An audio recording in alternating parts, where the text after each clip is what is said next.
Olá, bem-vindos a mais uma aula de catequese. Hoje sobre Nossa Senhora. Então, Nossa Senhora é uma parte essencial das aulas que a gente tem que fazer. Por quê, né? Por que às vezes muita gente que vem de outras religiões, ou enfim, fala, mas por que Nossa Senhora? Vocês falam católicos, falam tanto de Nossa Senhora. Então, Nossa Senhora, a gente toma ela por nossa mãe, né? A nossa mãe, a gente tem um carinho especial por ela, não é verdade? Então, Nossa Senhora é tão querida pelos católicos porque nós tomamos ela como nossa mãe. Ah, mas ela não é mãe de Jesus? Mas aí a gente pega aquela passagem do Evangelho que Jesus estava na cruz e falou para São João: então, mulheres, aí é teu filho, né? Filhas, aí é tua mãe. Então, essa passagem do Evangelho é o que faz a gente, como católico, se colocar no lugar de São João e tomar Nossa Senhora não foi ali só a mãe de São João, mas tomar ela como mãe de todos os católicos. Então, quem é Nossa Senhora, né? Quem foi Nossa Senhora? Então, Nossa Senhora, ela nasceu sem pecado original, diferente de todos os outros seres humanos, exatamente porque ela foi escolhida para ser mãe de Jesus. Então, Jesus nasceu sem pecado também, obviamente. Então, Nossa Senhora não tinha pecado. Ela é chamada de Nova Eva. Por quê? Porque do mesmo jeito que por Eva a gente conheceu o pecado, né? Nos veio o pecado original, por Nossa Senhora, por Maria, veio a graça, veio Jesus. Então, a partir disso, a gente fala que Maria é a nova Eva, que ela que trouxe essa graça pra gente, né? Uma nova vida, né? Uma vida que é sem pecado. E a igreja, ao longo dos tempos, ela foi colocando alguns dogmas, né? O que são dogmas? São verdades da fé. Então, algumas verdades da fé inquestionáveis sobre Nossa Senhora. Por que inquestionáveis? Porque tiveram aí diversos estudos teológicos que foram feitos para se chegar a essas verdades. Então, a primeira verdade, o primeiro dogma é que Maria é mãe de Deus, né? Então, o que isso significa? Que Jesus, como eu falei para vocês no começo ali das aulas, que ele é 100% homem, mas ele é 100% Deus. Ele tem as duas naturezas, a divina e a humana. É por causa disso que faz, exatamente por causa dessas duas naturezas, que o abismo que a gente tinha, né, entre a nossa natureza e a de Deus, a natureza humana e a divina, foi quebrado, porque Jesus ele veio aí, digamos, pavimentar esse buraco aí que tinha entre as duas naturezas. Então, exatamente por isso a gente coloca que Nossa Senhora, ela é mãe de Jesus inteiro, sendo Deus e sendo homem. Que teve aí uma época na igreja que achavam que Nossa Senhora era só mãe de Jesus homem. Não, Jesus não tem como separar a natureza divina de humana. Então, Jesus é mãe de Deus, né? Mãe de Cristo, né? Então, é por isso que a gente coloca aí essa primeira verdade da fé, que Nossa Senhora é mãe de Deus. A segunda é a da virgindade perpétua. Então, ela nasceu sem pecado original, ela continuou sem pecado original, obviamente, a vida inteira, e ela continuou virgem, né? Ela se casou com São José virgem. Como que ela ficou grávida, né? O Espírito Santo colocou ali no ventre de Nossa Senhora Jesus. Né? Então, mas é uma coisa meio cientificamente não comprovada, mas foi isso que aconteceu. Foi Nossa Senhora, o Espírito Santo colocou ali Jesus. Ela em nenhum momento da vida dela teve relação sexual com São José, com nenhum outro homem. Ela deu à luz e permaneceu virgem dando à luz a Jesus. Mas como que isso aconteceu? A gente pode imaginar como um vidro, né? Do mesmo jeito que no vidro passa a luz e o vidro não deixa de ser vidro e não quebra passando essa luz, aconteceu isso com Nossa Senhora, né? É uma coisa assim exatamente inexplicável, mas é uma verdade da fé. Depois de muitos estudos foi comprovado isso. Nossa Senhora nasceu virgem e permaneceu virgem até o último dia de sua vida, né? Até ir para o céu.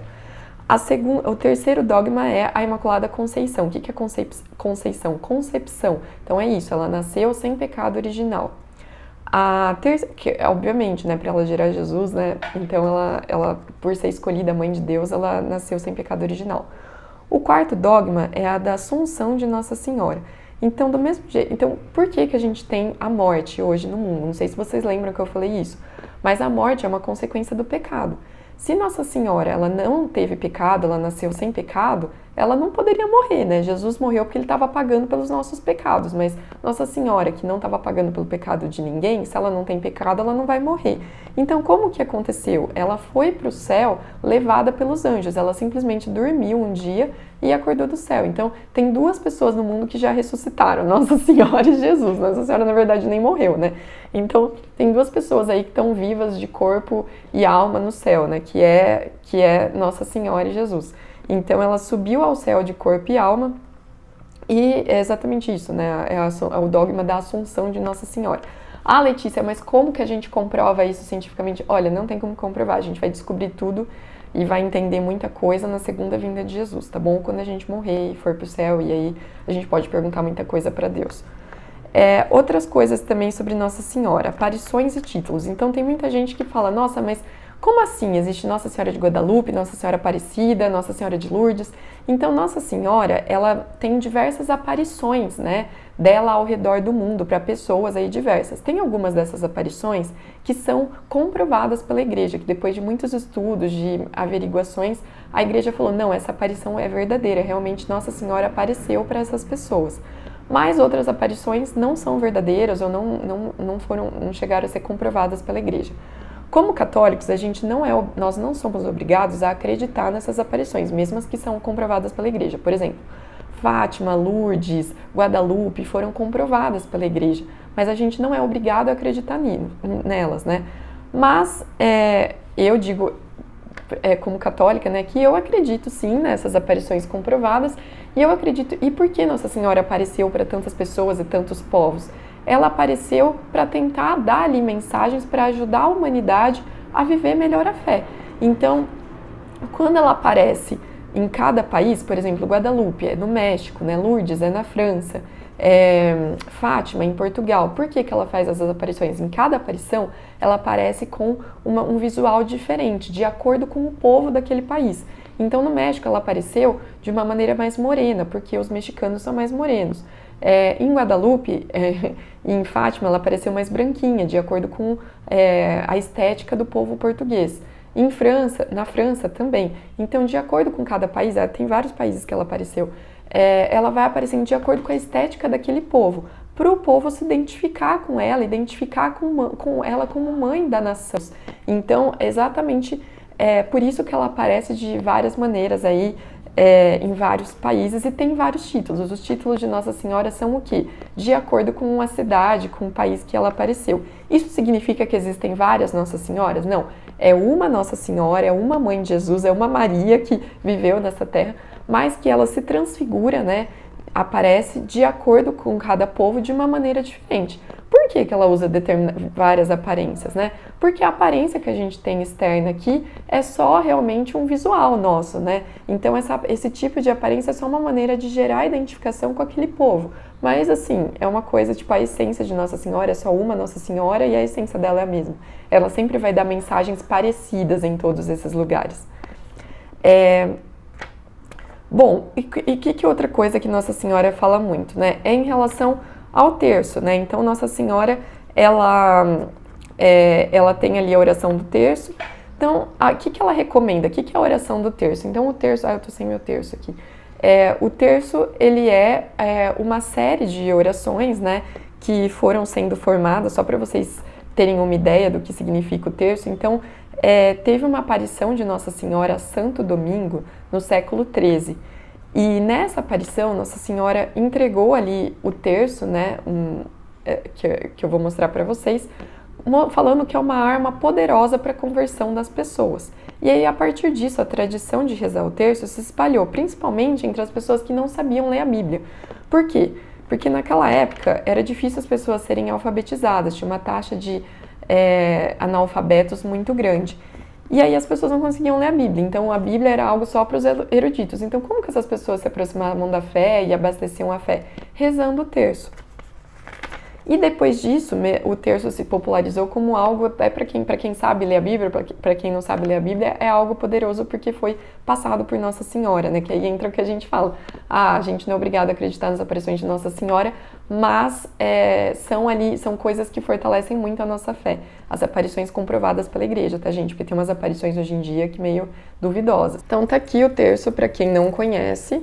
Então, ele tem 5 mistérios, na verdade, né? Então, isso daqui é um mistério. E o que é um mistério? É uma dezena que a gente fala, né? São 10 Ave-Marias. Então, começa com um Pai Nosso aqui, 10 Ave-Marias, um Glória ao Pai e um Pai Nosso de novo. 10 Ave-Marias, Glória ao Pai. Eu posso deixar nos comentários aqui, na descrição do vídeo, algum cardzinho de como rezar o terço. E aí, aqui é o que? Na cruz eu creio em Deus Pai que a gente reza. Nesse daqui, um Pai Nosso, 3 Ave-Marias e um Glória. Bom, O terço. Então, como que a gente faz? Cada vez que você reza o terço, em cada dezena do terço, a gente fala que é um mistério. Então, a gente tem três, digamos assim, como que eu posso dizer? Que eu falo três mistérios, pode confundir, né? A gente tem três tipos, né, de mistérios, que são que são os mistérios do terço? Eles contemplam a vida de Jesus. Então, por isso que, só para vocês entenderem como faz sentido as pessoas que não sabiam ler a Bíblia, elas rezavam o terço. Então, por exemplo, a gente tem os mistérios gozosos, que são os mistérios que contemplam o nascimento de Jesus, a vida dele quando ele era criança, até quando ele foi apresentado no templo, entre os doutores da lei. Então, esses são os mistérios gozosos. Aí a gente tem os mistérios dolorosos, que são toda a paixão e morte de Jesus na cruz, tudo que ele sofreu a gente vai contemplando. Então, como que a gente faz essa contemplação? Conforme você vai rezando, você vai pensando naquilo, né? Então, o primeiro mistério, por exemplo, doloroso, a gente contempla a agonia de Jesus no Horto das Oliveiras. Então, eu vou pensando, nossa, como Jesus sofreu tal, enquanto eu vou rezando. Vou prestando atenção e vou pensando nisso. E a gente tem ali o terceiro mistério, que são os mistérios gloriosos, que contemplam a ressurreição de Jesus. Então, o terço é um mistério, né? Então, o mistério gozoso é um terço, o mistério doloroso, outro terço, o mistério glorioso, outro terço. Então, temos três mistérios. A união de 3 terços é o que a gente chama de rosário. Então, rezar o rosário é rezar 3 mistérios, 3 terços. O Papa João Paulo II, em 2002, ele acrescentou mais um mistério, que é o mistério luminoso, que é sobre a vida pública de Jesus. Então, são as coisas que Jesus fez na vida pública dele. Então, por exemplo, instituir a Eucaristia, os milagres ali de transformar a água em vinho. Então, é a transfiguração dele. Então, essas coisas, o Papa João Paulo II, genial, acrescentou em mais um mistério. Aí, hoje, o rosário é composto por 4 terços, por 4 mistérios. Mas tem gente que, se quiser, tem algumas pessoas que rezam o rosário só com os 3 terços, que são os tradicionais, antes do Papa acrescentar, João Paulo II acrescentar esse. Então, a oração do terço é muito legal também. Às vezes você tá no ônibus, você tá, sei lá, no caminho para o trabalho, coloca ali gravado para rezar. Então, isso é legal, assim, a gente vai meditando, vai rezando. É um tipo de oração vocal. Lembra que eu falo para vocês que o ideal é que a gente tenha os 3 tipos de oração, né? E o terço, como Nossa Senhora falou, é uma arma poderosa para a conversão das pessoas. Então, se você está precisando de alguma graça, além da Eucaristia, reza o terço, né, pedindo essa graça, reza o terço às vezes pela conversão de alguém, vai aí rezando o terço, que o terço ajuda, né, nessa parte, é uma oração que agrada muito a Nossa Senhora. E por fim, a gente pode pedir Nossa Senhora a intercessão dela. Então, ela é uma mãe, né? Uma mãe, ela quer muito ajudar os seus filhos, né? Uma mãe amorosa, que cuida muito dos filhos. Então, a gente pode pedir favores para ela. Então, pede para Nossa Senhora, tipo, sei lá, coisas que você está precisando, me ajuda numa prova, me ajuda a lidar com tal pessoa, me ajuda no meu trabalho. Vai pedindo, às vezes você está numa situação de perigo na rua, pede para Nossa Senhora te ajudar e ela vai te ajudar. Tem muitas aí histórias de pessoas que eu conheço que pediram auxílio de Nossa Senhora e, assim, aconteceram coisas bizarras, assim, tipo, de ajudas para essas pessoas. Então, peça, assim, o auxílio de Nossa Senhora. É isso, nos vemos na próxima aula, um abraço.